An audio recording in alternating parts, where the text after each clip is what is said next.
morning Canada, good evening Philippines. Biyahe pala kami ni CJ papuntang Moncton, 2 hours and 30 minutes din yun. Tingnan nyo naman yung aking daan, di ba? Wala akong kasabay, isang truck lang makakasabayan mo sa highway. Kaya very relaxing mag-drive dito. Kaya inedit ko na ng mabilisan kaya nakarating na tayo ng Moncton. Pasok ko dito, sobrang dami na ng sasakyan. Kaya ayan, magkakamali pa nga ako sa daan. Imbis na pakanan ako, nakalimutan ko pa kaliwa pala yung daan na napasukan kong linya. Kaya wala na akong choice kundi mag-go with the flow and then hahanap na lang tayo ng iikutan. Okay lang naman yun guys. Minsan talaga kasama talaga yan sa pagmamaneho, no? Sa journey mo na magkamali pero kailangan mong itama. Kaya ayan, ipapakita ko po sa inyo yung mga bahay dito sa Moncton. Medyo modern house yung mga bahay na ginawa nila dito, no, kumpara doon sa Woodstock, tawag naman doon mga old house.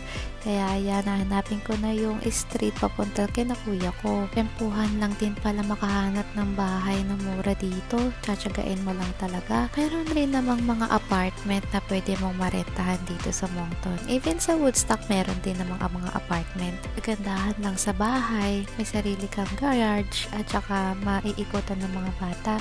So nakarating na kami ni CJ, no? Nag-stretching lang kami ng mabilisan. Sobrang ngalay, nakanayang puwet namin. So kumatok na ako and then bumungad na sa akin yung pamangkin ko tsaka si kuya. Ayan, tuwan-tuwa ang bata. Ang cute-cute niyan. Dahil spring na ang weather ngayon, kailangan ko nang papalitan yung gulong ko. Naiwan ko kasi kina kuya yung mga all season tire ni Rondo. O diba? Ang pogi nun. Ang pogi ng pamangkin ko. Nakita ko pagdating niya, tuwan-tuwa rin siya nung nakita niya ako. Sarap din ng may lalaki sa buhay, no? Yung magbubuhat ng mga gulong sa sasakyan. Nasundo pala ng mabilis ni CJ yung kaibigan niya. Kaya pagkatapos nun, nung dumating yung kuya nila, iniwan na namin silang mga bata. Kaya kami na lang ni kuya ang lumabas para bumili ng baboy. And then, pupuntahan na rin namin mamaya yung saan namin ipapapalit yung gulong ni Rondo. So, minsan, pumupunta si kuya dito, titingnan kung nakasale yung mga baboy, chicken, or yung baka. Pag wala, lilipat na lang kami sa iba. So, ayan lang yung nakita niyang pork belly. $31. Dito pala kami pumila para magpapalit ng gulong. No appointment needed dyan. Pero isang oras din ata yung antay namin bago kami.